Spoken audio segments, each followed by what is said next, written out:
अस्सलाम वालेकुम।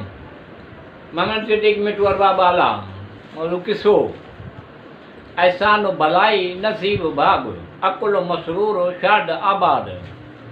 पान नंबर 58 ऐं घणो मुसरत जो इज़हार कयो। हज़रत सल्लल्लाहु अलैहि वसल्लम हिकु मर्द सालिह अंधो हुयो।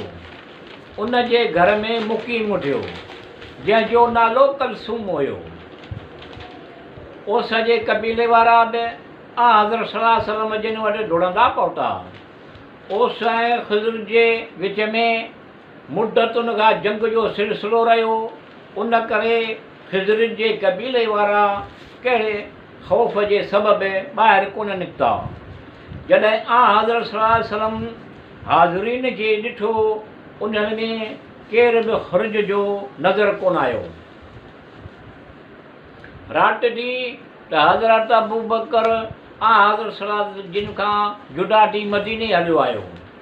हज़रत सल्लल्लाहु अलैहि वसल्लम जिन कलसूम जे घर क़याम मुक़ीम हुयो। जॾहिं हज़रत सल्लल्लाहु अलैहि वसल्लम जिन नमाज़ मग़रिब इशा खां फ़ारिग़ थियो त असद बिन ज़रारा हथियार लॻाए हज़रत सल्लल्लाहु अलैहि वसल्लम जी ख़िदमत में हाज़ुर थियो ऐं सलाम कयो ऐं उज़ुर हवाई कई ऐं चयो, या रसूलल्लाह सल्लल्लाहु अलैहि वसल्लम मूंखे गुमान बि कोन हुयो त ॿुधंदुसि त हुज़ूर अकरम करीम सल्लल्लाहु अलैहि वसल्लम जिन हिन मक़ाम ते अची विया आहिनि ऐं आउं हाज़िर थी कोन सघुसि। लेकिन असांजा ॿाहिरि यानी कबीले ओस जे विच में अदावत पई अचे। उन सबब जे ख़ौफ़ थियो त मता को नागवार ॻाल्हि न थिए। उन वास्ते आउं हाज़िर कोन थियुसि पर ज़ब्त कोन थी सघियो। आख़िर हिन वक़्तु बेताब थी ख़िदमत में हाज़िर थियो आहियां। इहो ॿुधी हज़रत सल्लल्लाहु अलैहि वसल्लम जिन कबीले ओस खे ख़िताब कयो। फरमायो, तव्हां मां केरु आहे जो हिन खे अमान ॾे? उन्हनि माण्हुनि चयो, या रसूलल्लाह असांजी अमान हुज़ूर अकरम करीम सल्लल्लाहु अलैहि वसल्लम जिन जे अमान आहे। तव्हां पाण सल्लल्लाहु अलैहि वसल्लम हिन खे अमान ॾियो। हज़रत सल्लल्लाहु अलैहि वसल्लम जिन फरमायो, न, तव्हां मां केरु शख़्स अमान ॾे। इहो ॿुधी अलीम बिन साइदा ऐं सैद बिन ख़सीम चयो, असीं अमान ॾियूं था। हज़रत सल्लल्लाहु अलैहि वसल्लम जिन जी ख़िदमत में अचण लॻा। हज़रत सल्लल्लाहु अलैहि वसल्लम जिन वटि वेहंदा हुआ। हज़रत सल्लल्लाहु अलैहि वसल्लम जिन सां गॾु निमाज़ पढ़ंदा हुआ एसी ताईं जो हज़रत सल्लल्लाहु अलैहि वसल्लम जिन मदीने में आया।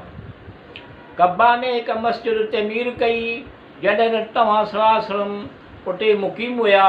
इब्न शेर या शुब खां रिवायत आहे त हज़रत सल्लल्लाहु अलैहि वसल्लम जिन हिजरत कई त उमिरि 53 साल हुई।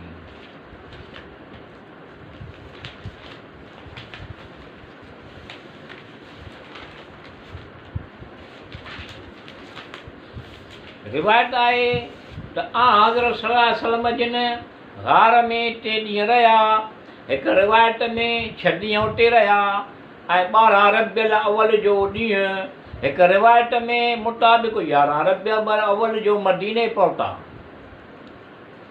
ऐं हीअ हिजरत जो पहिरियों साल हुयो।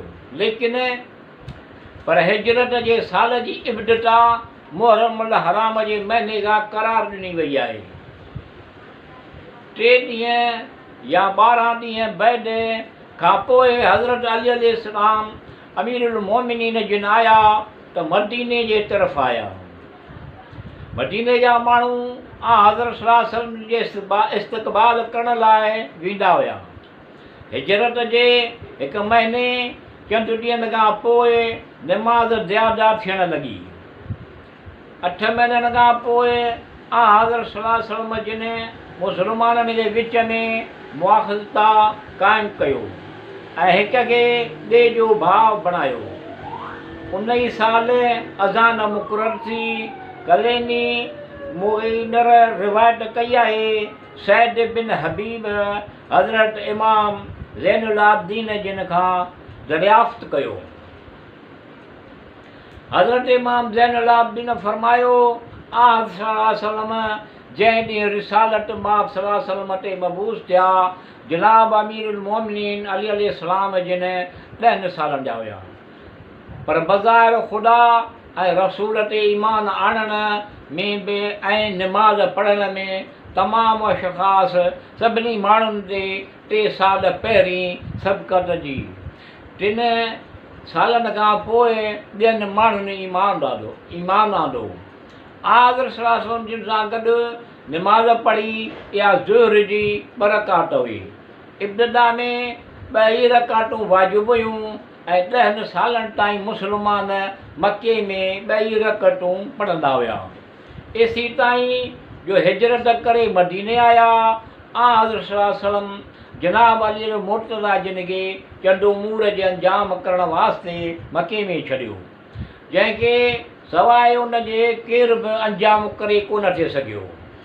हज़रत रिसालत मां सल्लल्लाहु अलैहि वसल्लम बअसत जे 13 साल पहिरियों महीनो रबिउल अव्वल रोज़ 5 शबा मके खां रवाना थिया ऐं ॾींहुं दोशंबा 12 तारीख़ जो ज़वाल आफ़्ताब जे वक़्तु मदीने मुनव्वरा में दाख़िल थिया।